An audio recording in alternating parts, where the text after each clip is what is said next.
أعوذ بالله من الشيطان الرجيم. بسم الله الرحمن الرحيم.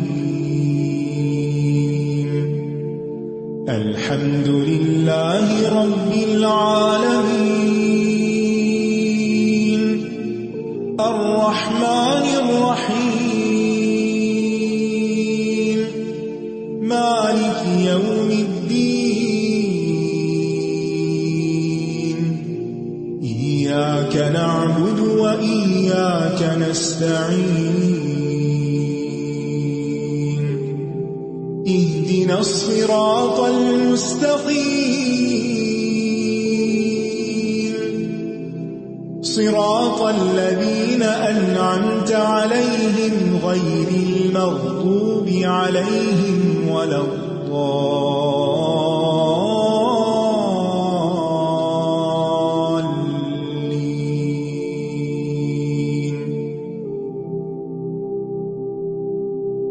السلام علیکم ورحمۃ اللہ وبرکاتہ.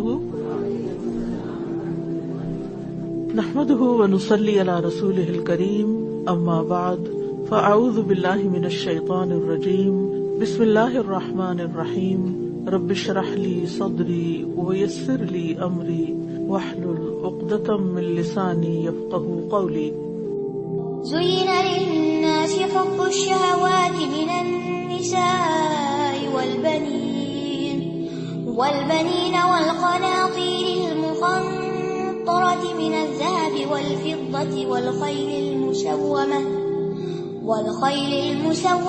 والأنعام والحرث ذلك متاع الحياة الدنيا والله عنده حسن المآب. تفسیر. زين للناس حب الشهوات من النساء والبنين والقناطير المقنطرة من الذهب والفضة والخيل المسومة والأنعام والحرث ذلك متاع الحياة الدنيا والله عنده حسن المآب. خوبصورت بنا دی گئی لوگوں کے لیے شہوات کی محبت، عورتوں اور بیٹوں اور ڈھیروں مال، سونے اور چاندی اور نشان زدہ گھوڑوں میں سے اور مویشی اور کھیتی میں سے. یہ متاع ہے دنیا کی زندگی کی اور اللہ کے پاس بہترین ٹھکانہ ہے، لوٹنے کی جگہ ہے.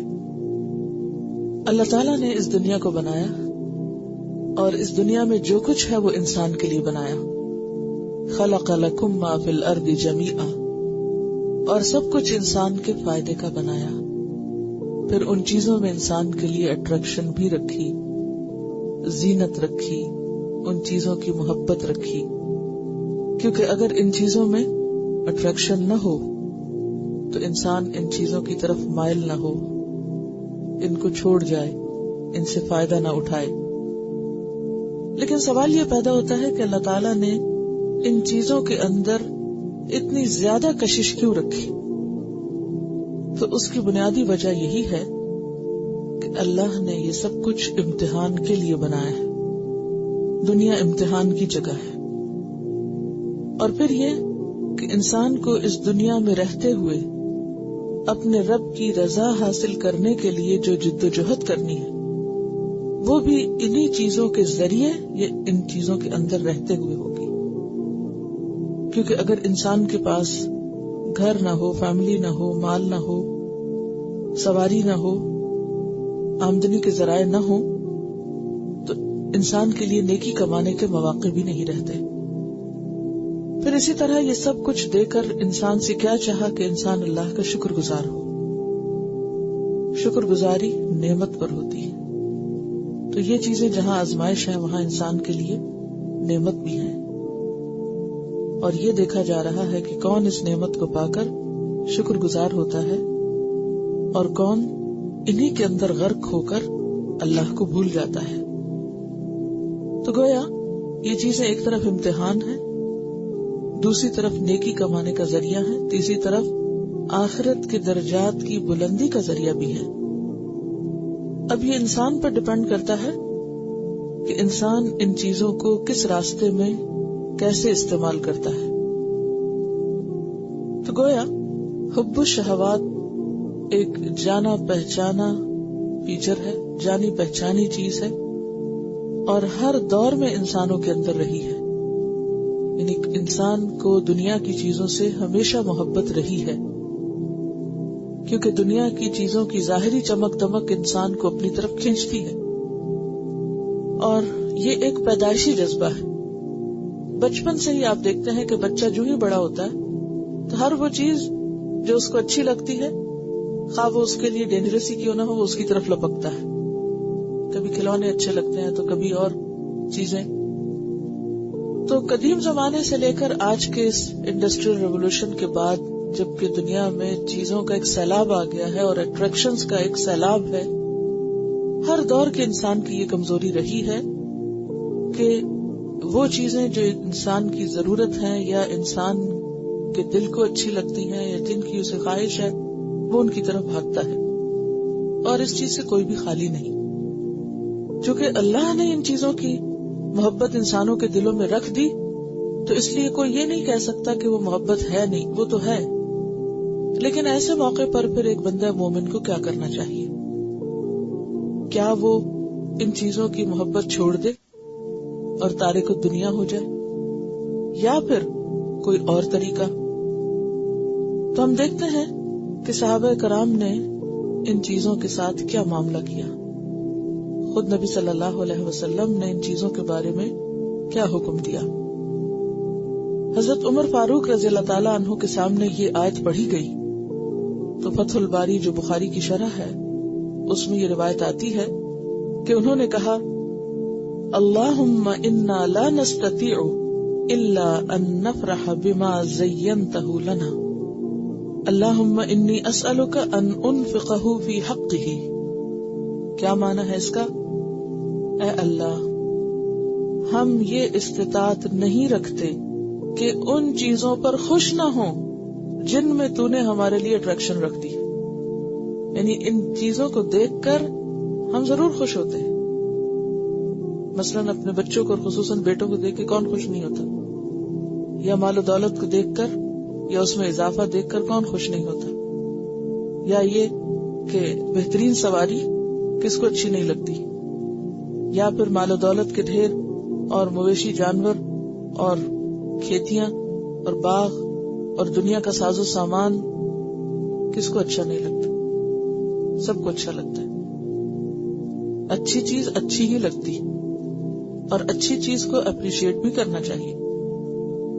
تو حضرت عمر کہنے لگے کہ یا رب، یہ نہیں ہو سکتا کہ جن چیزوں کو تو نے ہمارے لیے خوبصورت بنا دیا، اٹریکٹیو بنا دیا، ان کو دیکھ کے ہم خوش نہ ہوں. وہ تو ہم ہوں گے، لیکن میں تجھ سے سوال کرتا ہوں، میں تجھ سے دعا مانگتا ہوں کہ میں ان چیزوں کو ان کے حق میں خرچ کروں، جہاں ان کو جیسے استعمال کرنا چاہیے، ان کے ساتھ جیسا معاملہ کرنا چاہیے، یا رب مجھے توفیق دے کہ میں ان کے ساتھ ویسا ہی معاملہ کروں. تو یہ ہے وہ صحیح نقطہ نظر جو ان چیزوں کے بارے میں انسان کا ہونا چاہیے. ایک اور روایت میں ان کے الفاظ یوں بیان ہوئے ہیں، لا نستطيع الا ان نحب ما زینت لنا فقنی شرہ وارزقنی ان انفقہ فی حقک. کہ یا رب، یہ استطاعت نہیں ہے ہم میں کہ ہم ان چیزوں سے محبت نہ کریں جن کو تو نے ہمارے لیے خوبصورت بنا دیا، مزین کر دیا، سجا دیا. میری تجھ سے التجا یہ ہے کہ مجھے تو ان چیزوں کے شر سے بچانا، یعنی ان چیزوں کا جو برا پہلو ہے یا ان چیزوں میں جو خرابی ہے تو مجھے اس سے محفوظ رکھنا، اور مجھے توفیق دینا کہ میں ان کو تیرے حق میں استعمال کر سکوں، یعنی تیری راہ میں آگے جانے کے لیے ہی ان چیزوں کو استعمال کروں. یعنی اس سے میں صرف دنیا نہیں کماؤں بلکہ اس سے تیری رضا کماؤں، آخرت حاصل کروں. تو پھر کرنا کیا ہے؟ پہلی بات تو یہ کہ متاثر ہونا ان چیزوں سے ان کی طرف اٹریکٹ ہونا، ان کو پسند کرنا بالکل نیچرل ہے، اس پر کوئی ملامت نہیں. کہ کوئی شخص اچھی چیز دیکھ کے خوش ہوتا ہے تو قابل مواخذہ نہیں، یہ نہیں کہا جا سکتا یہ برا کر رہا ہے، دیکھو فلاں اچھی چیز کو دیکھ کے خوش ہو رہا ہے. لیکن جہاں یہ کیفیت پیدا ہوتی ہے کہ کوئی بھی چیز اچھی لگتی، کوئی بھی، وہیں سے انسان کا امتحان شروع ہو جاتا ہے. کیونکہ اگر اچھی نہ لگے تو امتحان ہی کوئی نہیں، پھر تو کوئی ٹیسٹ نہیں. اب امتحان کیا ہے کہ کیا کوئی شخص اسی میں کھو کے رہ جاتا ہے، اسی رو میں بہہ جاتا ہے، اسی کے پیچھے دیوانہ ہو جاتا ہے، یا پھر ان چیزوں کے اندر رہتے ہوئے اپنے رب کو یاد رکھ سکتا ہے. تو کرنا ہمیں یہ ہے کہ ان چیزوں کا جو ظاہری پہلو ہے، جس سے انسان روب کھاتا ہے، جس سے انسان مرعوب ہوتا ہے، امپریس ہوتا ہے، اٹریکٹ ہوتا ہے، صرف وہیں تک نہ رک جائے، اس سے آگے جائے اور ان چیزوں کا دوسرا پہلو بھی دیکھے. اس ظاہری اٹریکشن کے پیچھے کیا ہے؟ اب یہ مجھے لے جانے کس طرف والی؟ انسان اس اٹریکشن میں کھو نہ جائے، بھول نہ جائے. یہ بالکل ایسا ہی ہے. مثلاً اگر آپ اپنے گھر سے نکلتے ہیں کسی باغ کی سیر کرنے کو، وہ باغ آپ کو بہت اٹریکٹ کرتا ہے، بہت اچھا لگتا ہے، کیا آپ وہیں بیٹھ جاتے ہیں؟ اور جو وہیں بیٹھ جائے اور گھر آنا بھول جائے تو کیا ہوگا؟ وہ کیا کر رہا ہے؟ وہ بھٹک گیا اور اس نے اپنا نقصان کر لیا. تو انسان ان چیزوں کو دیکھ کر اصل مقصد اپنے رب کی رضا اور اپنے دین کا جو مشن ہے اس کو نہ بھولے. یعنی یہ سب چیزیں ہوں گی اس کے پاس، بندہ مومن کے پاس یہ سب کچھ ہو سکتا ہے، لیکن وہ ان کی خاطر نہیں جیتا. وہ ان کو پانے کے لیے اپنے اعلیٰ مقاصد کو قربان نہیں کرتا. کیا ہے اعلیٰ مقاصد؟ ہماری زندگی کا اعلیٰ ترین مقصد کیا ہے؟ ہم کیوں بھیجے گئے یہاں؟ اللہ کی عبادت کے لیے. یعنی ان چیزوں کے اندر کھو کے اللہ کی عبادت کو نہ بھولے. اور اللہ کی عبادت میں صرف اپنی ذات ہی کی حد تک ہماری ذمہ داری نہیں، بلکہ امت وسط کی حیثیت سے ہماری کیا ذمہ داری ہے؟ امت وسط کی حیثیت سے کیا ذمہ داری ہے ہماری؟ لِتَكُونُوا شُهَدَاءَ عَلَى النَّاسِ وَيَكُونَ الرَّسُولُ عَلَيْكُمْ شَهِيدًا. تم لوگوں پر گواہ ہو، رسول تم پر گواہ ہو. یعنی صرف خود عبادت کر لینا ہی کافی نہیں، بلکہ دوسروں تک بھی پیغام پہنچانا، اور الٹیمیٹلی کیا حاصل کرنا؟ اللہ کی رضا. یہ ہے مقصد اعلیٰ کہ ہم ان چیزوں کو کس میں استعمال کر لیں؟ اللہ کی رضا میں. ان چیزوں کو اللہ کے راستے میں اپنا مددگار بنائے، ٹول بنائے، نہ کہ انہی میں کھو جائیں یا انہی کے ہو جائیں. یعنی یہ سب چیزیں انسان کو اپنی طرف کھینچتی ہیں. اب ذرا امیجن کریں، یہ سب چیزیں آپ کو اپنی طرف کھینچ رہی، آپ کا دل ان کی طرف کھینچ رہا ہے. ایسے ہی ہوتا نا اٹریکشن. کیا ہوتی؟ جیسے مقناطیس لوہے کی طرف کیا کرتا ہے؟ کہیں بھی رکھ دو آپ اس کو، اگر کہیں بھی قریب لوہا ہے، سامنے ہے اس کے، تو کیا کرے گا؟ ادھر کو کھینچنا شروع ہو جائے گا. چھوٹا ہے یہ زیادہ، بڑا ہے کھینچ جائے گا. اب پل ہے نا اس کی طرف. ان چیزوں کی طرف انسان کے اندر نیچرلی پل ہے، یہ چیزیں کھینچتی ہیں. اب آپ کو اپنے آپ کو کھینچنا ہے، اور کدھر کو کھینچنا ہے؟ اپنے رب کی طرف لے جانا ہے. اور یہ روز امتحان ہوتا ہے نا. اب گھروں کی محبت سورۃ التوبہ میں پڑھیں گے آپ، کھینچتی ہے نا آپ. پھر آپ اپنے آپ کو کدھر کھینچتے ہیں؟ نماز کی طرف. انہی گھر کے کاموں میں سے وقت نکالتے ہیں. پھر اب قرآن پڑھنے لگ گئے ہیں تو اس کی طرف کھینچ کے لانا پڑتا ہے نا.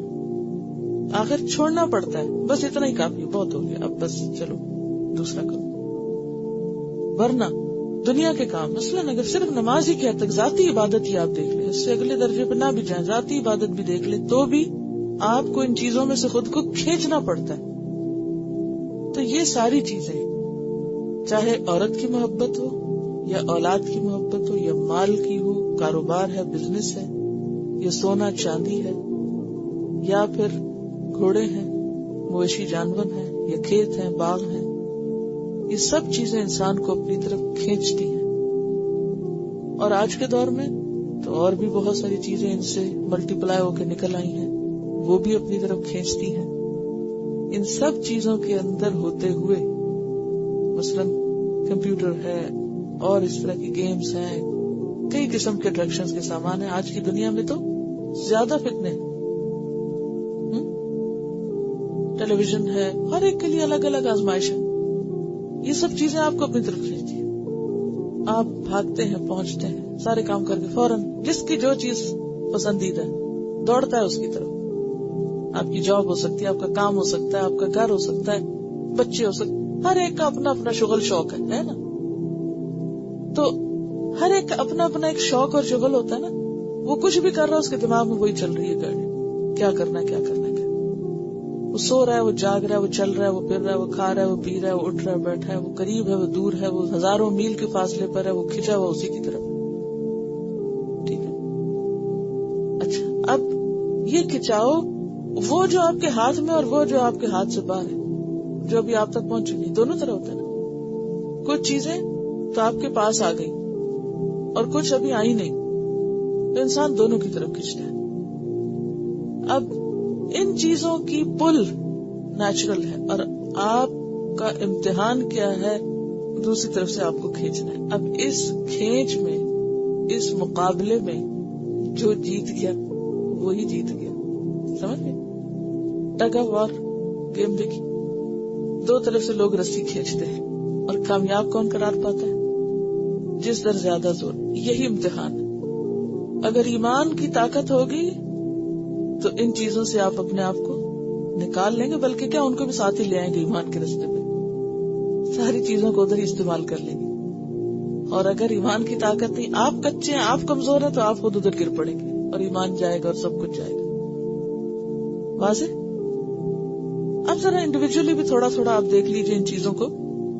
مثلا سب سے پہلے نمبر پر عورتوں کا ذکر ہے، کیونکہ جیسے پہلے حدیث میں آپ صلی اللہ علیہ وسلم کی متفق علیہ روایت بتائی گئی کہ اپنے بعد سب سے زیادہ مردوں کے لیے نقصان دہ فتنہ جو میں نے چھوڑا ہے وہ عورتیں ہیں. لیکن عورت ہی کو دنیا کی سب سے بہترین متاع قرار دیا گیا ہے. یعنی جس طرح عورت انسان کو شر کی طرف لے جانے میں سب سے لیڈنگ رول پلے کر سکتی، اسی طرح عورت نیکی کی طرف لے جانے میں بھی سب سے اہم رول پلے کر سکتی ہے. مرد کے لیے سب سے بہترین مددگار ہو سکتی. اب یہ آپ پر ہے، آپ اپنے شوہروں کی دنیا میں ان کی مددگار بنے یا دین میں بنے. آپ کھینچ جائیں ان کے راستے پر یا ان کو کھینچ لائیں اپنے راستے پر، یہی تو امتحان ہے. صحیح مسلم کی روایت ہے، الدنیا متاع وخیر متاع الدنیا المرأة الصالحہ، اور دنیا کی سب سے بہترین متاع نیک عورت ہے. دنیا میں سب سے زیادہ خوبصورت چیز، سب سے زیادہ بہترین چیز نیک عورت ہے.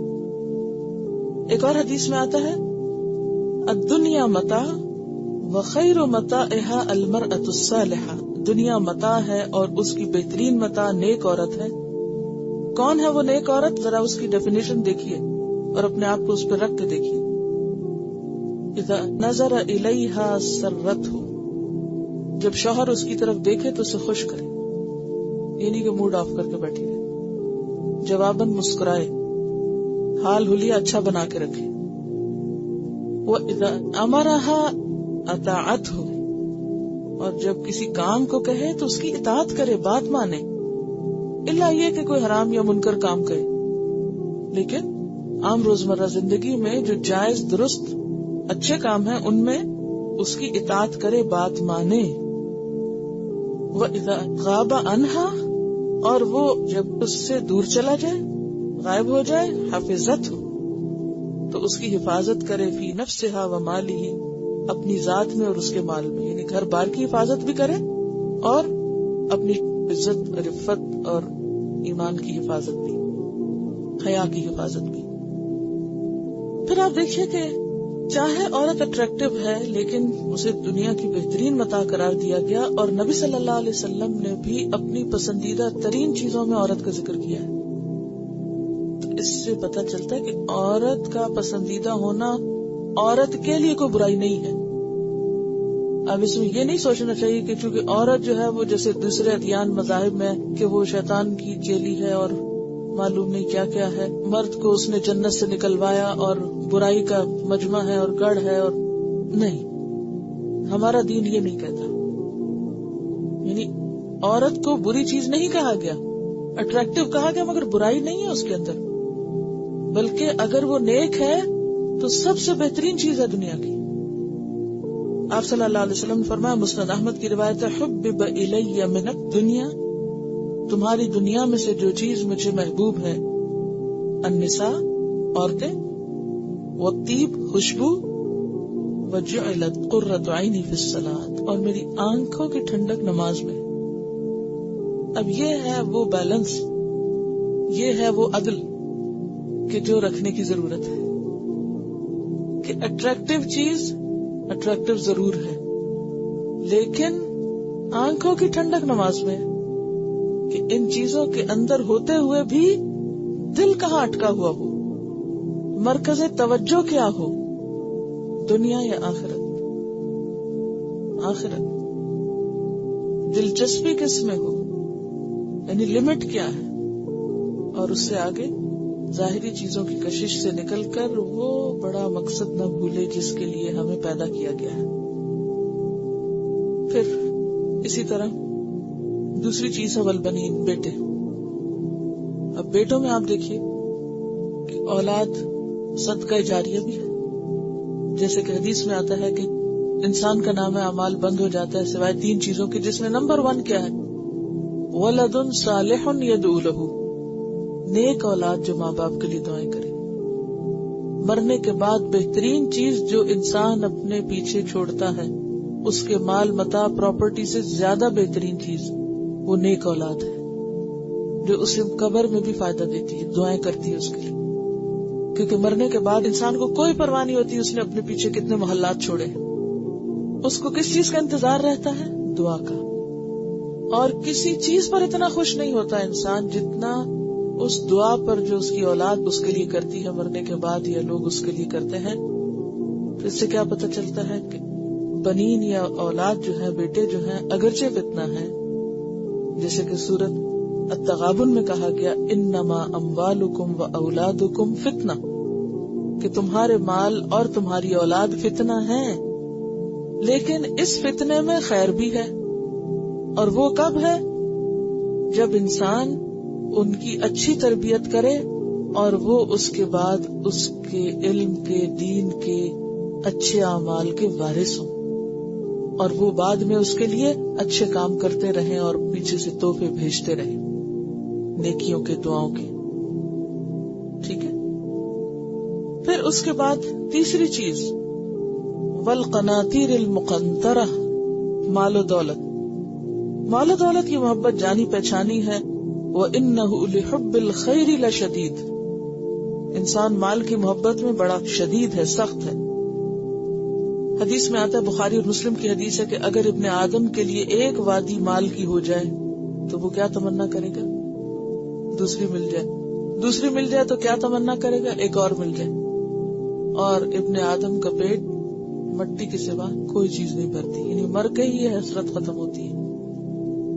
یعنی مال کے اضافے کی کوئی حد نہیں کہ کسی حد پہ وہ جا کے کہے بس بہت ہو گیا نا، اب اور کیا کرنا ہے. کوئی نہیں کہتا یہ کہ بہت ہو گیا اور کیا کرنا ہے. قارون نے بھی یہ نہیں کہا تھا کہ میرے پاس اب کافی ہے، اس سے زیادہ نہیں چاہیے.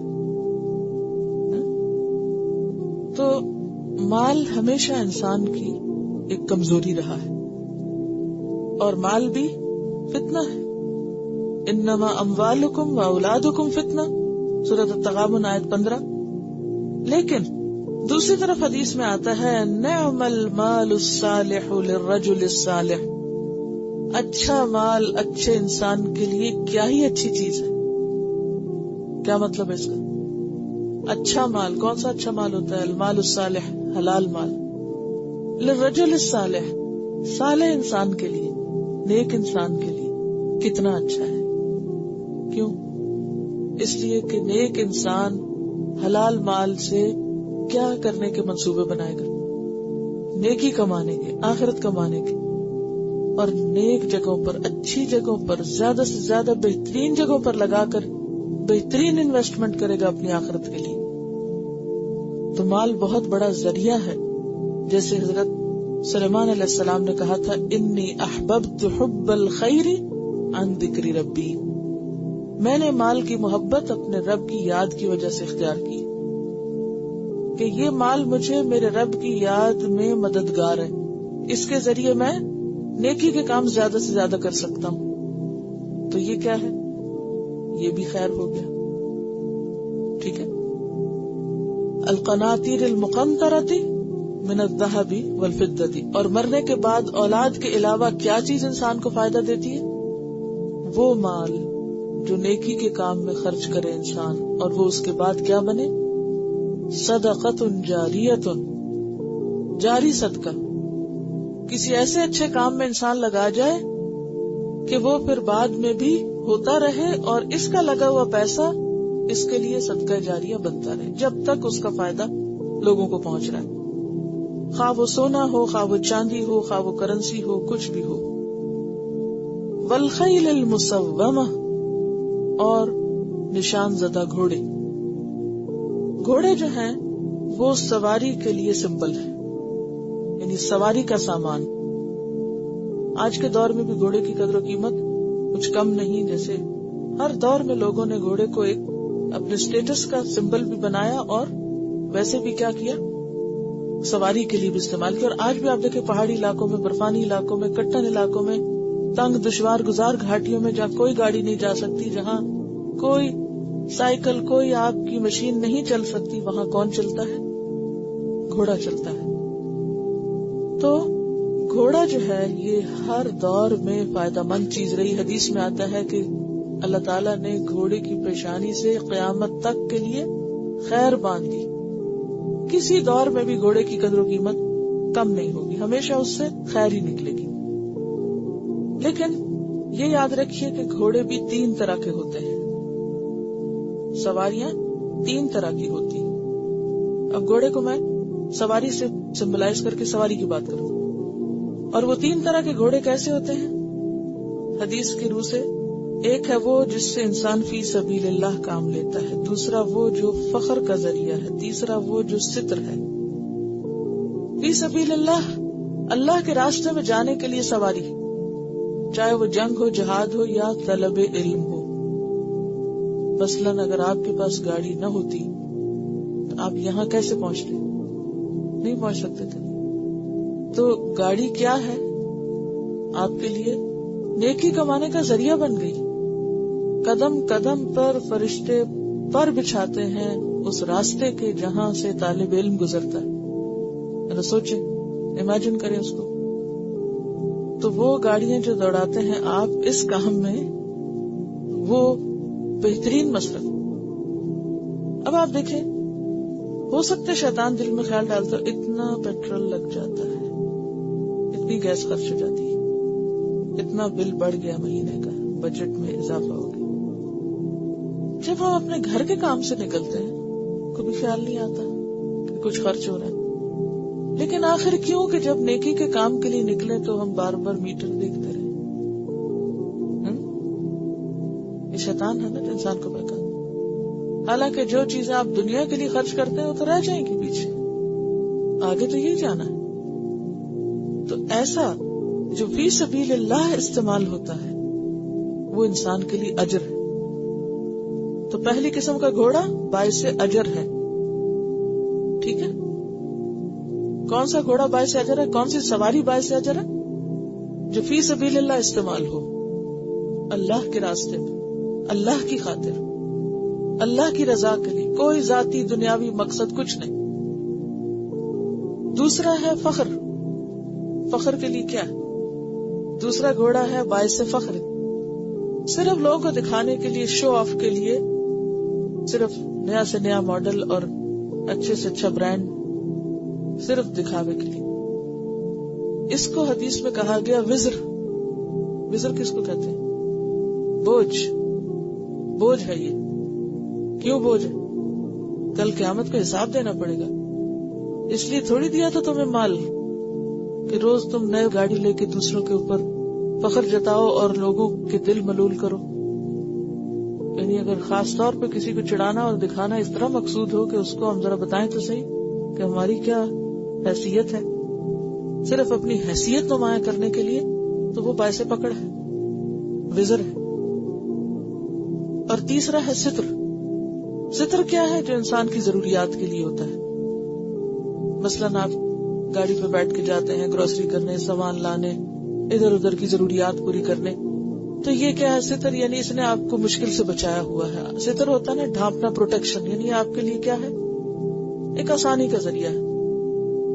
تو بات یہ ہے کہ والخیل المسومہ، نشان زدہ گھوڑے یا مضبوط گھوڑے یا اعلیٰ نسل کے گھوڑے، یعنی صرف گھوڑے نہیں بلکہ گھوڑوں میں بھی پھر اعلیٰ، اس میں بھی انسان کی بہت اٹریکشن رہی.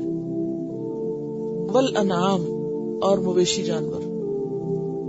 اسی لیے آپ دیکھیں مویشی جانوروں پر زکوٰۃ ہے، گھوڑے پر نہیں لیکن مویشی جانوروں پر ہے، گائے بھیڑ بکری وغیرہ پر. والحرث، اور کھیتیاں.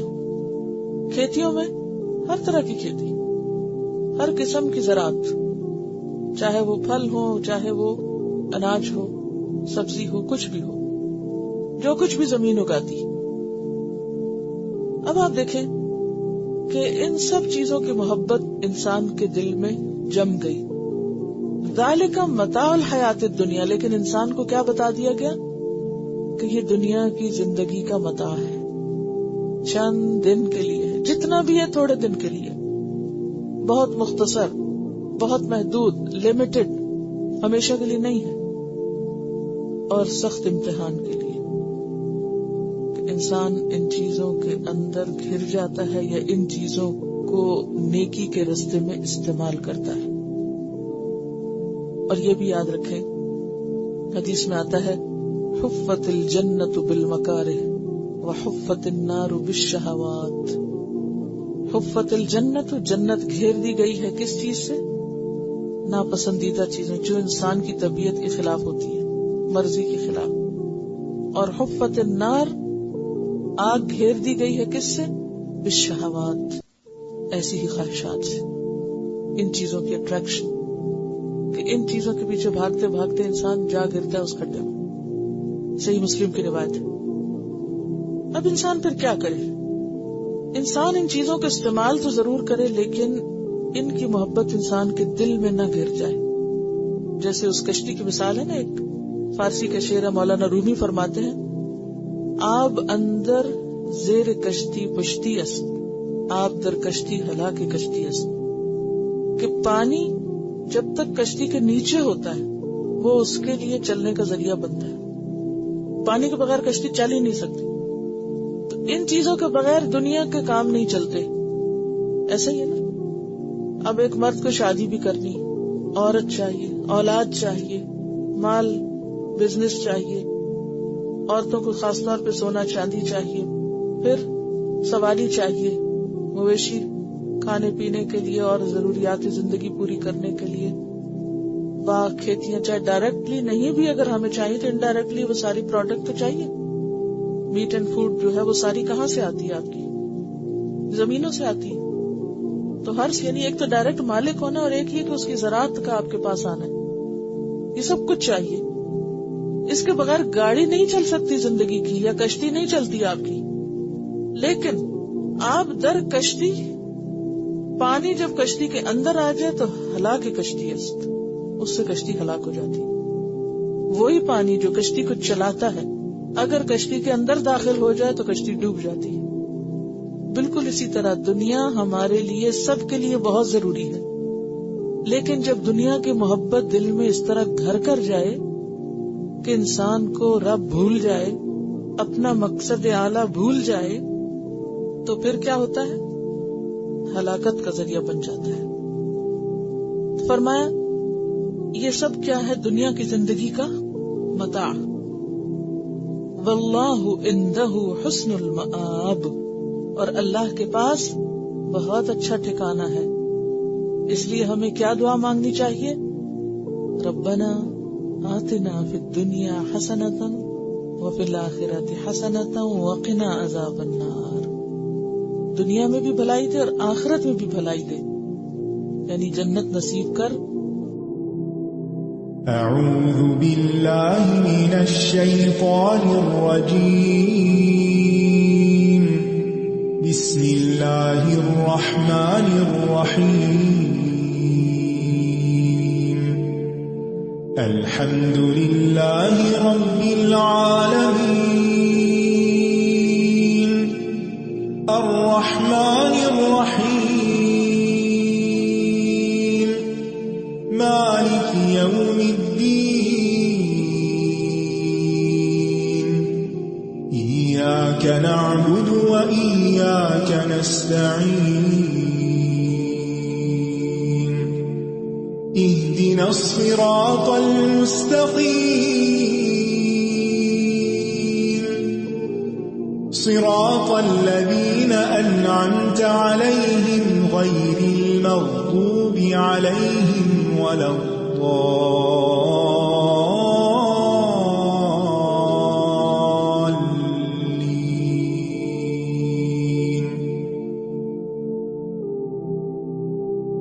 السلام علیکم ورحمۃ اللہ وبرکاتہ.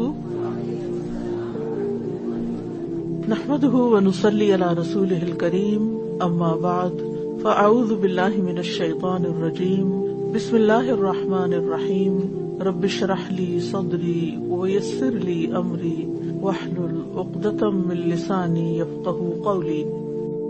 زين للناس حب الشهوات من النساء والبنين والقناطير المقنطرة من الذهب والفضة والخيل المسومة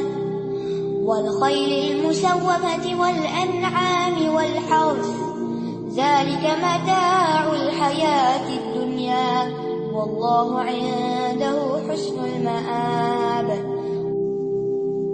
تفسیر. زين للناس حب الشهوات من النساء والبنين والقناطير المقنطرة من الذهب والفضة والخيل المسومة والأنعام والحرث ذلك متاع الحياة الدنيا والله عنده حسن المآب. خوبصورت بنا دی گئی لوگوں کے لیے شہوات کی محبت، عورتوں اور بیٹوں اور ڈھیروں مال، سونے اور چاندی اور نشان زدہ گھوڑوں میں سے اور مویشی اور کھیتی میں سے. یہ متاع ہے دنیا کی زندگی کی، اور اللہ کے پاس بہترین ٹھکانہ ہے، لوٹنے کی جگہ ہے. اللہ تعالیٰ نے اس دنیا کو بنایا، اور اس دنیا میں جو کچھ ہے وہ انسان کے لیے بنایا. خلق لکم ما فی الارض جمیعا، اور سب کچھ انسان کے فائدے کا بنایا. پھر ان چیزوں میں انسان کے لیے اٹریکشن بھی رکھی، زینت رکھی، ان چیزوں کی محبت رکھی، کیونکہ اگر ان چیزوں میں اٹریکشن نہ ہو تو انسان ان چیزوں کی طرف مائل نہ ہو، ان کو چھوڑ جائے، ان سے فائدہ نہ اٹھائے. لیکن سوال یہ پیدا ہوتا ہے کہ اللہ تعالیٰ نے ان چیزوں کے اندر اتنی زیادہ کشش کیوں رکھی؟ تو اس کی بنیادی وجہ یہی ہے کہ اللہ نے یہ سب کچھ امتحان کے لیے بنایا ہے. دنیا امتحان کی جگہ ہے، اور پھر یہ کہ انسان کو اس دنیا میں رہتے ہوئے اپنے رب کی رضا حاصل کرنے کے لیے جو جدوجہد کرنی ہے وہ بھی انہی چیزوں کے ذریعے یا ان چیزوں کے اندر رہتے ہوئے ہوگی. کیونکہ اگر انسان کے پاس گھر نہ ہو، فیملی نہ ہو، مال نہ ہو، سواری نہ ہو، آمدنی کے ذرائع نہ ہو، تو انسان کے لیے نیکی کمانے کے مواقع بھی نہیں رہتے. پھر اسی طرح یہ سب کچھ دے کر انسان سے کیا چاہا کہ انسان اللہ کا شکر گزار ہو. شکر گزاری نعمت پر ہوتی ہے. تو یہ چیزیں جہاں آزمائش ہے وہاں انسان کے لیے نعمت بھی ہیں.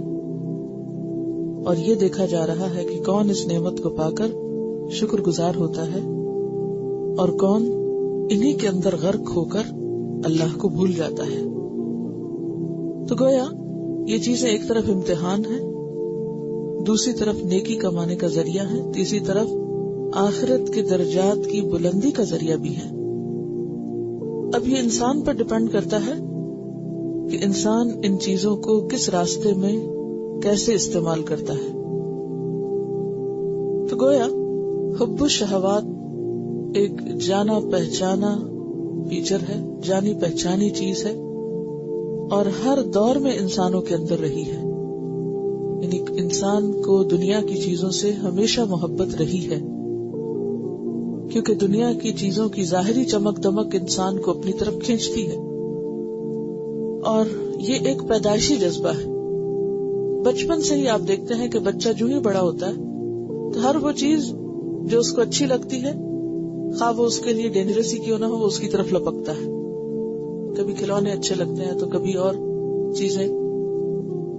تو قدیم زمانے سے لے کر آج کے اس انڈسٹریل ریولوشن کے بعد جبکہ دنیا میں چیزوں کا ایک سیلاب آ گیا ہے اور اٹریکشنز کا ایک سیلاب ہے، ہر دور کے انسان کی یہ کمزوری رہی ہے کہ وہ چیزیں جو انسان کی ضرورت ہیں یا انسان کے دل کو اچھی لگتی ہیں یا جن کی اسے خواہش ہے، وہ ان کی طرف بھاگتا ہے، اور اس چیز سے کوئی بھی خالی نہیں.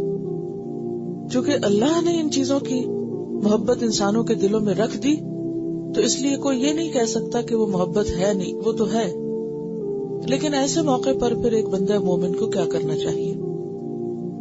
کیا وہ ان چیزوں کی محبت چھوڑ دے اور تارک الدنیا ہو جائے، یا پھر کوئی اور طریقہ؟ تو ہم دیکھتے ہیں کہ صحابہ کرام نے ان چیزوں کے ساتھ کیا معاملہ کیا. خود نبی صلی اللہ علیہ وسلم نے ان چیزوں کے بارے میں کیا حکم دیا.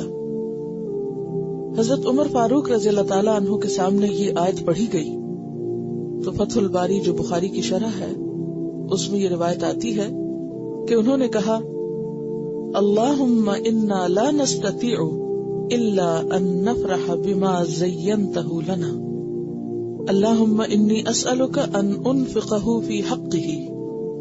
کیا معنی ہے اس کا؟ اے اللہ، ہم یہ استطاعت نہیں رکھتے کہ ان چیزوں پر خوش نہ ہوں جن میں تو نے ہمارے لیے اٹریکشن رکھ دی. یعنی ان چیزوں کو دیکھ کر ہم ضرور خوش ہوتے ہیں. مثلاً اپنے بچوں کو اور خصوصاً بیٹوں کو دیکھ کے کون خوش نہیں ہوتا، یا مال و دولت کو دیکھ کر یا اس میں اضافہ دیکھ کر کون خوش نہیں ہوتا، یا یہ کہ بہترین سواری کس کو اچھی نہیں لگتی، یا پھر مال و دولت کے ڈھیر اور مویشی جانور اور کھیتیاں اور باغ اور دنیا کا ساز و سامان کس کو اچھا نہیں لگتا؟ سب کو اچھا لگتا ہے. اچھی چیز اچھی ہی لگتی اور اچھی چیز کو اپریشیٹ بھی کرنا چاہیے. تو حضرت عمر کہنے لگے کہ یا رب، یہ نہیں ہو سکتا کہ جن چیزوں کو تو نے ہمارے لیے خوبصورت بنا دیا، اٹریکٹیو بنا دیا، ان کو دیکھ کے ہم خوش نہ ہوں. وہ تو ہم ہوں گے، لیکن میں تجھ سے سوال کرتا ہوں، میں تجھ سے دعا مانگتا ہوں کہ میں ان چیزوں کو ان کے حق میں خرچ کروں، جہاں ان کو جیسے استعمال کرنا چاہیے، ان کے ساتھ جیسا معاملہ کرنا چاہیے، یا رب مجھے توفیق دے کہ میں ان کے ساتھ ویسا ہی معاملہ کروں. تو یہ ہے وہ صحیح نقطہ نظر جو ان چیزوں کے بارے میں انسان کا ہونا چاہیے. ایک اور روایت میں ان کے الفاظ یوں بیان ہوئے ہیں، لا نستطيع الا ان نحب ما زینت لنا فقنی شرہ وارزقنی ان انفقہ فی حقک. کہ یا رب، یہ استطاعت نہیں ہے ہم میں کہ ہم ان چیزوں سے محبت نہ کریں جن کو تو نے ہمارے لیے خوبصورت بنا دیا، مزین کر دیا، سجا دیا. میری تجھ سے التجا یہ ہے کہ مجھے تو ان چیزوں کے شر سے بچانا، یعنی ان چیزوں کا جو برا پہلو ہے یا ان چیزوں میں جو خرابی ہے، تو مجھے اس سے محفوظ رکھنا اور مجھے توفیق دینا کہ میں ان کو تیرے حق میں استعمال کر سکوں. یعنی تیری راہ میں آگے جانے کے لیے ہی ان چیزوں کو استعمال کروں، یعنی اس سے میں صرف دنیا نہیں کماؤں بلکہ اس سے تیری رضا کماؤں، آخرت حاصل کروں۔ تو پھر کرنا کیا ہے؟ پہلی بات تو یہ کہ متاثر ہونا ان چیزوں سے، ان کی طرف اٹریکٹ ہونا، ان کو پسند کرنا بالکل نیچرل ہے، اس پر کوئی ملامت نہیں۔ کہ کوئی شخص اچھی چیز دیکھ کے خوش ہوتا ہے تو قابل مواخذہ نہیں، یہ نہیں کہا جا سکتا یہ برا کر رہا ہے، دیکھو فلاں اچھی چیز کو دیکھ کے خوش ہو رہا ہے۔ لیکن جہاں یہ کیفیت پیدا ہوتی ہے کہ کوئی بھی چیز اچھی لگتی، کوئی بھی، وہیں سے انسان کا امتحان شروع ہو جاتا ہے۔ کیونکہ اگر اچھی نہ لگے تو امتحان ہی کوئی نہیں، پھر تو کوئی ٹیسٹ نہیں۔ اب امتحان کیا ہے کہ کیا کوئی شخص اسی میں کھو کے رہ جاتا ہے، اسی رو میں بہہ جاتا ہے، اسی کے پیچھے دیوانہ ہو جاتا ہے، یا پھر ان چیزوں کے اندر رہتے ہوئے اپنے رب کو یاد رکھ سکتا ہے۔ تو کرنا ہمیں یہ ہے کہ ان چیزوں کا جو ظاہری پہلو ہے، جس سے انسان روب کھاتا ہے، جس سے انسان مروب ہوتا ہے، امپریس ہوتا ہے، اٹریکٹ ہوتا ہے، صرف وہیں تک نہ رک جائے، اس سے آگے جائے اور ان چیزوں کا دوسرا پہلو بھی دیکھے۔ اس ظاہری اٹریکشن کے پیچھے کیا ہے؟ اب یہ مجھے لے جانے کس طرف والی ہے؟ انسان اس اٹریکشن میں کھو نہ جائے، بھول نہ جائے۔ یہ بالکل ایسے ہی ہے۔ مثلاً اگر آپ اپنے گھر سے نکلتے ہیں کسی باغ کی سیر کرنے کو، وہ باغ آپ کو بہت اٹریکٹ کرتا ہے، بہت اچھا لگتا ہے، کیا آپ وہیں بیٹھ جاتے ہیں؟ اور جو وہیں بیٹھ جائے اور گھر آنا بھول جائے تو کیا ہوگا؟ وہ کیا کر رہا ہے؟ وہ بھٹک گیا اور اس نے اپنا نقصان کر لیا۔ تو انسان ان چیزوں کو دیکھ کر اصل مقصد اپنے رب کی رضا اور اپنے دین کا جو مشن ہے اس کو نہ بھولے۔ یعنی یہ سب چیزیں ہوں گی اس کے پاس، بندہ مومن کے پاس یہ سب کچھ ہو سکتا ہے، لیکن وہ ان کی خاطر نہیں جیتا۔ وہ ان کو پانے کے لیے اپنے اعلیٰ مقاصد کو قربان نہیں کرتا۔ کیا ہے اعلیٰ مقاصد؟ ہماری زندگی کا اعلیٰ ترین مقصد کیا ہے؟ ہم کیوں بھیجے گئے یہاں؟ اللہ کی عبادت کے لیے۔ یعنی ان چیزوں کے اندر کھو کے اللہ کی عبادت کو نہ بھولے، اور اللہ کی عبادت میں صرف اپنی ذات ہی کی حد تک ہماری ذمہ داری نہیں، بلکہ امت وسط کی حیثیت سے ہماری کیا ذمہ داری ہے؟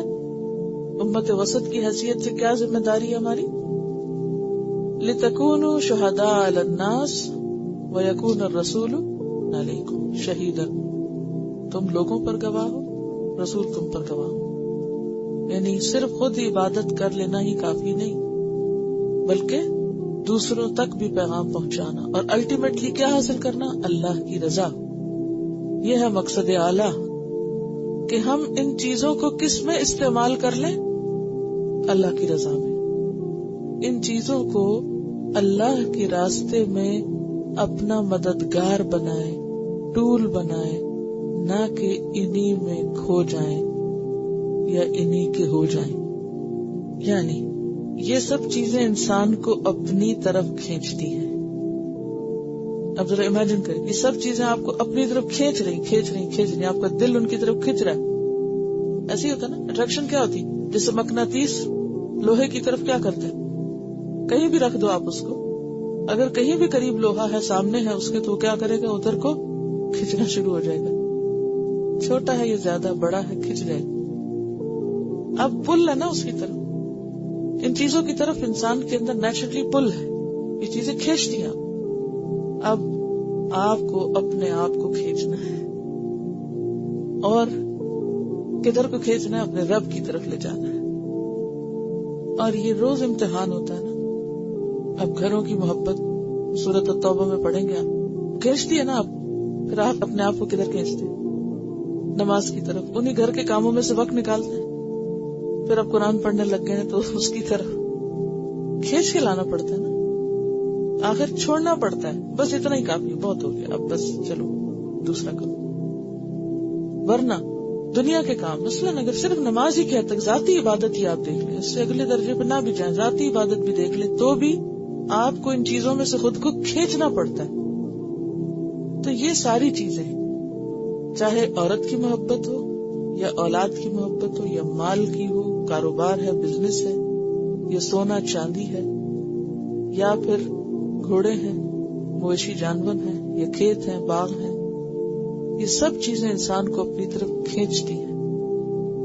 اور آج کے دور میں تو اور بھی بہت ساری چیزیں ان سے ملٹی پلائی ہو کے نکل آئی ہیں، وہ بھی اپنی طرف کھینچتی ہیں. ان سب چیزوں کے اندر ہوتے ہوئے مثلاً کمپیوٹر ہے اور اس طرح کی گیمز ہیں، کئی قسم کے اٹریکشنز کے سامان ہیں. آج کی دنیا میں تو زیادہ فتنے، ٹیلی ویژن ہے، ہر ایک کے لیے الگ الگ آزمائش ہے. یہ سب چیزیں آپ کو اپنی طرف کھینچتی ہیں.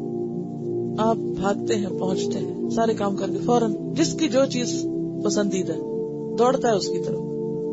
آپ کی جاب ہو سکتی ہے، آپ کا کام ہو سکتا ہے، آپ کا گھر ہو سکتا ہے، بچے ہو سکتے، ہر ایک کا اپنا اپنا شغل شوق ہے نا. تو ہر ایک کا اپنا اپنا ایک شوق اور شغل ہوتا ہے نا. وہ کچھ بھی کر رہا ہے، اس کے دماغ میں وہی چل رہی ہے گاڑی، کیا کرنا ہے کیا کرنا ہے. وہ سو رہا ہے، وہ جاگ رہا ہے، وہ چل رہا ہے، وہ پھر رہا ہے، وہ کھا رہا ہے، وہ پی رہا ہے، وہ اٹھ رہا ہے، بیٹھا ہے، وہ قریب ہے، وہ دور ہے، وہ ہزاروں میل کے فاصلے پر ہے، وہ کھنچا ہوا اسی کی طرف. ٹھیک ہے. اچھا، اب یہ کھچاؤ وہ جو آپ کے ہاتھ میں اور وہ جو آپ کے ہاتھ سے باہر ہے، جو ابھی آپ تک پہنچ چکی، دونوں طرح ہوتا ہے نا. کچھ چیزیں تو آپ کے پاس آ گئی اور کچھ ابھی آئی نہیں، تو انسان دونوں کی طرف کھینچتا ہے. اب ان چیزوں کی پل نیچرل ہے اور آپ کا امتحان کیا ہے، دوسری طرف سے آپ کو کھینچنا ہے. اب اس کھینچ میں، اس مقابلے میں جو جیت گیا وہی جیت گیا. سمجھ گئے؟ ٹگ آف وار گیم دیکھی، دو طرف سے لوگ رسی کھینچتے ہیں اور کامیاب کون قرار پاتا ہے؟ جس در زیادہ زور. یہی امتحان. اگر ایمان کی طاقت ہوگی تو ان چیزوں سے آپ اپنے آپ کو نکال لیں گے، بلکہ کیا ان کو بھی ساتھ ہی لے آئیں گے ایمان کے راستے پہ، ساری چیزوں کو ادھر ہی استعمال کر لیں گے. اور اگر ایمان کی طاقت نہیں، آپ کچے ہیں، آپ کمزور ہیں، تو آپ خود ادھر گر پڑیں گے اور ایمان جائے گا اور سب کچھ جائے گا. واضح؟ اب ذرا انڈیویجولی بھی تھوڑا تھوڑا آپ دیکھ لیجئے ان چیزوں کو. مثلا سب سے پہلے نمبر پر عورتوں کا ذکر ہے، کیونکہ جیسے پہلے حدیث میں آپ صلی اللہ علیہ وسلم کی متفق علیہ روایت بتائی گئی کہ اپنے بعد سب سے زیادہ مردوں کے لیے نقصان دہ فتنہ جو میں نے چھوڑا ہے وہ عورتیں ہیں. لیکن عورت ہی کو دنیا کی سب سے بہترین متاع قرار دیا گیا ہے. یعنی جس طرح عورت انسان کو شر کی طرف لے جانے میں سب سے لیڈنگ رول پلے کر سکتی، اسی طرح عورت نیکی کی طرف لے جانے میں بھی سب سے اہم رول پلے کر سکتی ہے، مرد کے لیے سب سے بہترین مددگار ہو سکتی. اب یہ آپ پر ہے، آپ اپنے شوہروں کی دنیا میں ان کی مددگار بنے یا دین میں بنے. آپ کھینچ لائیں ان کے راستے پر یا ان کو کھینچ لائیں اپنے راستے پر، یہی تو امتحان ہے. صحیح مسلم کی روایت ہے، الدنیا متاع وخیر متاع الدنیا المرأة الصالحہ، اور دنیا کی سب سے بہترین متاع نیک عورت ہے. دنیا میں سب سے زیادہ خوبصورت چیز، سب سے زیادہ بہترین چیز نیک عورت ہے. ایک اور حدیث میں آتا ہے، الدنیا متاع وخیر متاعها المرأة الصالحہ، دنیا متاع ہے اور اس کی بہترین متاع نیک عورت ہے. کون ہے وہ نیک عورت؟ ذرا اس کی ڈیفینیشن دیکھیے اور اپنے آپ کو اس پہ رکھ کے دیکھیے. اذا نظر الیہا سرتہ، جب شوہر اس کی طرف دیکھے تو اسے خوش کرے، یہ نہیں کہ موڈ آف کر کے بیٹھی رہے، جواباً مسکرائے، حال حلیہ اچھا بنا کے رکھے. وَإِذَا أَمَرَهَا أَطَاعَتْهُ، اور جب کسی کام کو کہے تو اس کی اطاعت کرے، بات مانے، الا یہ کہ کوئی حرام یا منکر کام کرے. لیکن عام روزمرہ زندگی میں جو جائز درست اچھے کام ہیں ان میں اس کی اطاعت کرے، بات مانے. وَإِذَا غَابَ عَنْهَا، اور وہ جب اس سے دور چلا جائے، غائب ہو جائے، حفظتہ، تو تو اس کی حفاظت کرے فی نفسہا و مالہ، اپنی ذات میں اور اس کے مال میں، یعنی گھر بار کی حفاظت بھی کرے اور اپنی عزت، رفت اور ایمان کی حفاظت بھی، حیا کی حفاظت بھی۔ پھر آپ دیکھیے کہ چاہے عورت اٹریکٹیو ہے لیکن اسے دنیا کی بہترین متاع قرار دیا گیا، اور نبی صلی اللہ علیہ وسلم نے بھی اپنی پسندیدہ ترین چیزوں میں عورت کا ذکر کیا ہے۔ تو اس سے پتہ چلتا ہے کہ عورت کا پسندیدہ ہونا عورت کے لیے کوئی برائی نہیں ہے۔ اب اس میں یہ نہیں سوچنا چاہیے کہ چونکہ عورت جو ہے وہ جیسے دوسرے ادیان مذاہب میں کہ وہ شیطان کی چیلی ہے اور معلوم نہیں کیا کیا ہے، مرد کو اس نے جنت سے نکلوایا اور برائی کا مجمع ہے اور گڑھ ہے، اور نہیں، ہمارا دین یہ نہیں کہتا۔ یعنی عورت کو بری چیز نہیں کہا گیا، اٹریکٹیو کہا گیا، مگر برائی نہیں ہے اس کے اندر، بلکہ اگر وہ نیک ہے تو سب سے بہترین چیز ہے دنیا کی۔ آپ صلی اللہ علیہ وسلم نے فرمایا، مسند احمد کی روایت ہے، حبب الی من الدنیا، تمہاری دنیا میں سے جو چیز مجھے محبوب ہے، النساء، عورتیں، والطیب، خوشبو، وجعلت قرۃ عینی فی الصلاۃ، اور میری آنکھوں کی ٹھنڈک نماز میں۔ اب یہ ہے وہ بیلنس، یہ ہے وہ عدل کہ جو رکھنے کی ضرورت ہے، کہ اٹریکٹیو چیز اٹریکٹیو ضرور ہے، لیکن آنکھوں کی ٹھنڈک نماز میں، کہ ان چیزوں کے اندر ہوتے ہوئے بھی دل کہاں اٹکا ہوا ہو، مرکز توجہ کیا ہو، دنیا یا آخرت، آخرت، دلچسپی کس میں ہو، یعنی لمٹ کیا ہے، اور اس سے آگے ظاہری چیزوں کی کشش سے نکل کر وہ بڑا مقصد نہ بھولے جس کے لیے ہمیں پیدا کیا گیا ہے۔ پھر اسی طرح دوسری چیز ہے والبنین، بیٹے۔ اب بیٹوں میں آپ دیکھیے کہ اولاد صدقہ جاریہ بھی ہے، جیسے کہ حدیث میں آتا ہے کہ انسان کا نام اعمال بند ہو جاتا ہے سوائے 3 چیزوں کے، جس میں نمبر 1 کیا ہے؟ ولد صالح یدعو لہ، نیک اولاد جو ماں باپ کے لیے دعائیں کرے۔ مرنے کے بعد بہترین چیز جو انسان اپنے پیچھے چھوڑتا ہے، اس کے مال متاع پراپرٹی سے زیادہ بہترین چیز وہ نیک اولاد ہے، جو اسے قبر میں بھی فائدہ دیتی ہے، دعائیں کرتی ہے اس کے لیے، کیونکہ مرنے کے بعد انسان کو کوئی پرواہ نہیں ہوتی اس نے اپنے پیچھے کتنے محلات چھوڑے ہیں، اس کو کس چیز کا انتظار رہتا ہے؟ دعا کا۔ اور کسی چیز پر اتنا خوش نہیں ہوتا انسان جتنا اس دعا پر جو اس کی اولاد اس کے لیے کرتی ہے مرنے کے بعد، یا لوگ اس کے لیے کرتے ہیں۔ تو اس سے کیا پتہ چلتا ہے کہ بنین یا اولاد جو ہے، بیٹے جو ہیں، اگرچہ فتنہ ہے، جیسے کہ سورۃ التغابن میں کہا گیا، انما اموالکم و اولادکم فتنہ، کہ تمہارے مال اور تمہاری اولاد فتنہ ہیں، لیکن اس فتنے میں خیر بھی ہے، اور وہ کب ہے؟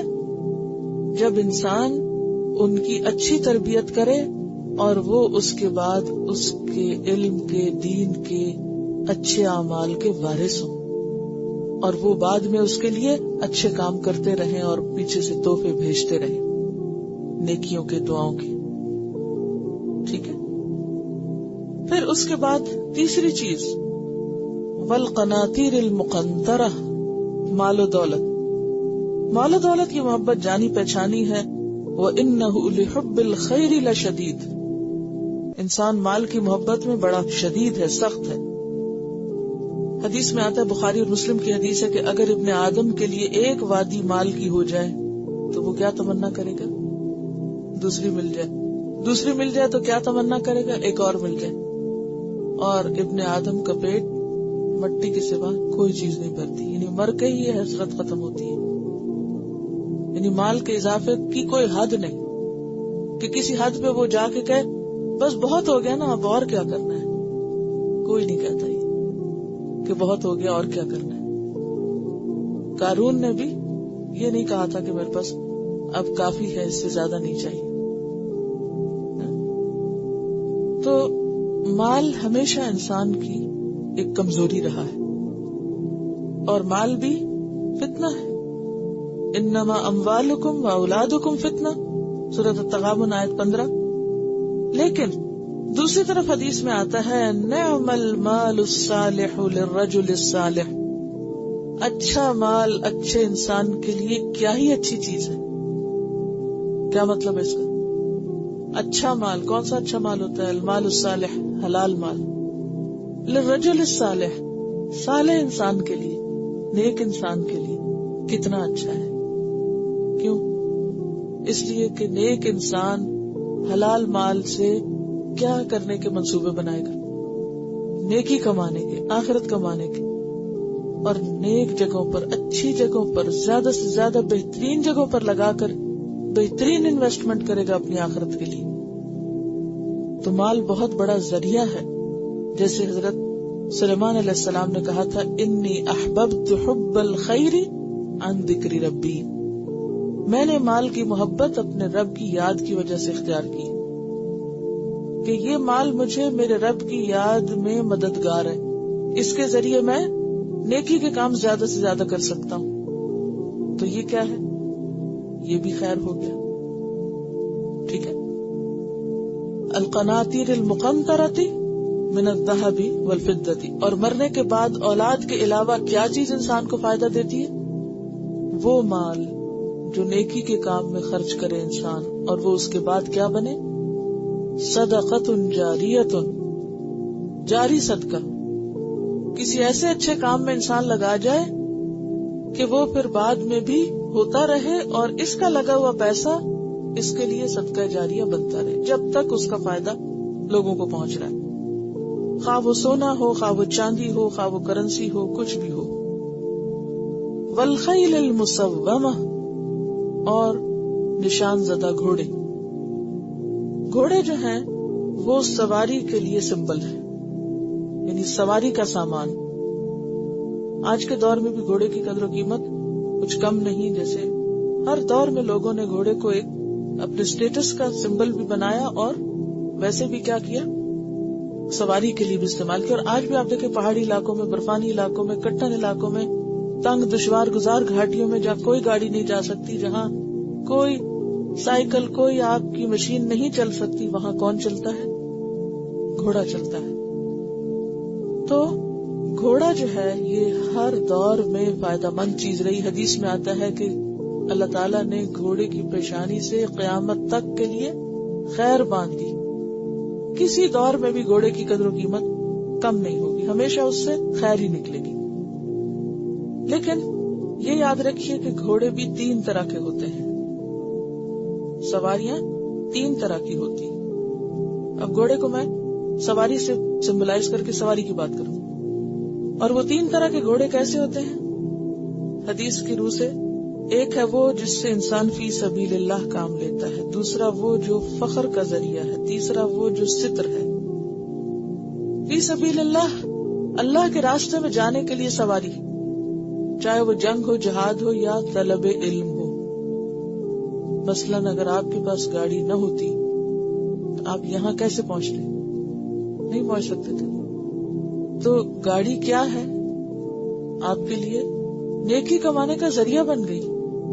قدم قدم پر فرشتے پر بچھاتے ہیں اس راستے کے جہاں سے طالب علم گزرتا ہے.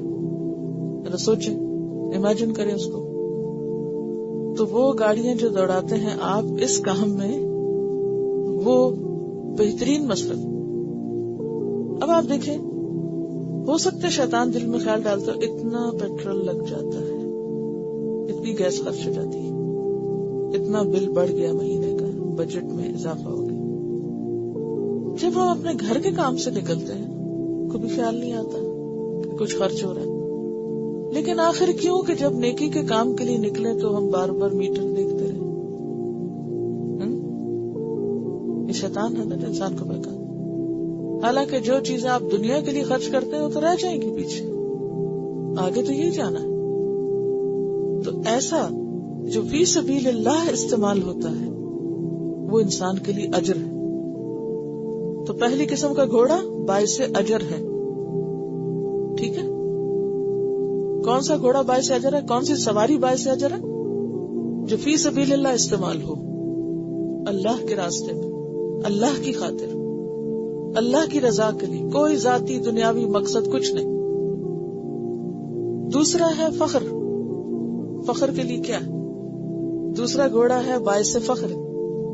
صرف لوگوں کو دکھانے کے لیے، شو آف کے لیے، صرف نیا سے نیا ماڈل اور اچھے سے اچھا برانڈ، صرف دکھاوے کے لیے. اس کو حدیث میں کہا گیا وزر. وزر کس کو کہتے ہیں؟ بوجھ. بوجھ ہے یہ. کیوں بوجھ ہے؟ کل قیامت کو حساب دینا پڑے گا. اس لیے تھوڑی دیا تھا تمہیں مال کہ روز تم نئے گاڑی لے کے دوسروں کے اوپر فخر جتاؤ اور لوگوں کے دل ملول کرو. یعنی اگر خاص طور پہ کسی کو چڑھانا اور دکھانا اس طرح مقصود ہو کہ اس کو ہم ذرا بتائیں تو صحیح کہ ہماری کیا حیثیت ہے، صرف اپنی حیثیت نمایاں کرنے کے لیے، تو وہ باعث پکڑ ہے، وزر ہے. اور تیسرا ہے ستر. ستر کیا ہے؟ جو انسان کی ضروریات کے لیے ہوتا ہے. مثلاً آپ گاڑی پہ بیٹھ کے جاتے ہیں گروسری کرنے، سامان لانے، ادھر ادھر کی ضروریات پوری کرنے، تو یہ کیا ہے؟ ستر. یعنی اس نے آپ کو مشکل سے بچایا ہوا ہے. ستر ہوتا ہے نا ڈھانپنا، پروٹیکشن. یعنی آپ کے لیے کیا ہے؟ ایک آسانی کا ذریعہ ہے. تو بات یہ ہے کہ والخیل المسومہ، نشان زدہ گھوڑے یا مضبوط گھوڑے یا اعلیٰ نسل کے گھوڑے، یعنی صرف گھوڑے نہیں بلکہ گھوڑوں میں بھی پھر اعلیٰ، اس میں بھی انسان کی بہت اٹریکشن رہی ہے. والانعام، اور مویشی جانور. اسی لیے آپ دیکھیں مویشی جانوروں پر زکوٰۃ ہے، گھوڑے پر نہیں لیکن مویشی جانوروں پر ہے، گائے بھیڑ بکری وغیرہ پر. والحرث، اور کھیتیاں. کھیتیوں میں ہر طرح کی کھیتی، ہر قسم کی زراعت، چاہے وہ پھل ہو، چاہے وہ اناج ہو، سبزی ہو، کچھ بھی ہو، جو کچھ بھی زمین اگاتی. اب آپ دیکھیں کہ ان سب چیزوں کی محبت انسان کے دل میں جم گئی. ذالک متاع الحیات الدنیا، لیکن انسان کو کیا بتا دیا گیا کہ یہ دنیا کی زندگی کا متاع ہے، چند دن کے لیے ہے، جتنا بھی ہے تھوڑے دن کے لیے، بہت مختصر، بہت محدود، لمیٹڈ، ہمیشہ کے لیے نہیں ہے. اور سخت امتحان کے لیے کہ انسان ان چیزوں کے اندر گر جاتا ہے یا ان چیزوں کو نیکی کے راستے میں استعمال کرتا ہے. اور یہ بھی یاد رکھیں، حدیث میں آتا ہے حفت الجنت بالمکارہ وحفت النار بالشہوات.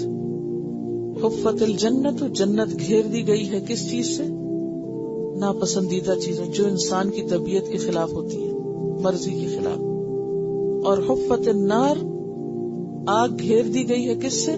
بالشہوات، ایسی ہی خواہشات سے، ان چیزوں کی اٹریکشن، کہ ان چیزوں کے پیچھے بھاگتے بھاگتے انسان جا گرتا ہے اس کھڈے میں. صحیح مسلم کی روایت ہے. اب انسان پھر کیا کرے؟ انسان ان چیزوں کا استعمال تو ضرور کرے، لیکن ان کی محبت انسان کے دل میں نہ گر جائے. جیسے اس کشتی کی مثال ہے نا، ایک فارسی کا شعر ہے، مولانا رومی فرماتے ہیں آب اندر زیر کشتی پشتی است، آب در کشتی ہلا کے کشتی است. کہ پانی جب تک کشتی کے نیچے ہوتا ہے وہ اس کے لیے چلنے کا ذریعہ بنتا ہے. پانی کے بغیر کشتی چل ہی نہیں سکتی. تو ان چیزوں کے بغیر دنیا کے کام نہیں چلتے. ایسا ہی ہے نا، اب ایک مرد کو شادی بھی کرنی، عورت چاہیے، اولاد چاہیے، مال، بزنس چاہیے، عورتوں کو خاص طور پہ سونا چاندی چاہیے، پھر سواری چاہیے، مویشی کھانے پینے کے لیے اور ضروریات زندگی پوری کرنے کے لیے، باغ، کھیتیاں، چاہے ڈائریکٹلی نہیں بھی اگر ہمیں چاہیے تو انڈائریکٹلی وہ ساری پروڈکٹ تو چاہیے. میٹ اینڈ فوڈ جو ہے وہ ساری کہاں سے آتی ہے؟ آپ کی زمینوں سے آتی ہے. تو ہر یعنی ایک تو ڈائریکٹ مالک ہونا اور ایک یہ کہ اس کی زراعت کا آپ کے پاس آنا ہے. یہ سب کچھ چاہیے. اس کے بغیر گاڑی نہیں چل سکتی زندگی کی، یا کشتی نہیں چلتی آپ کی.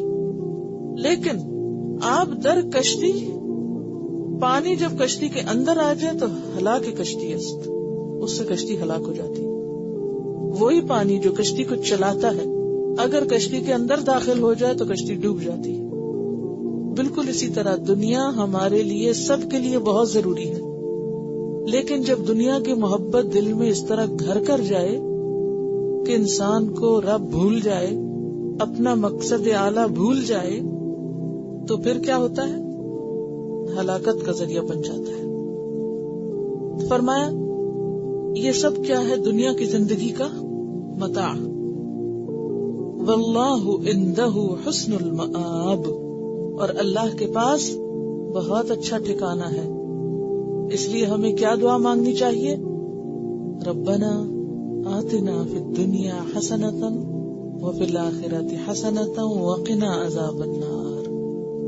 دنیا میں بھی بھلائی دے اور آخرت میں بھی بھلائی دے، یعنی جنت نصیب کر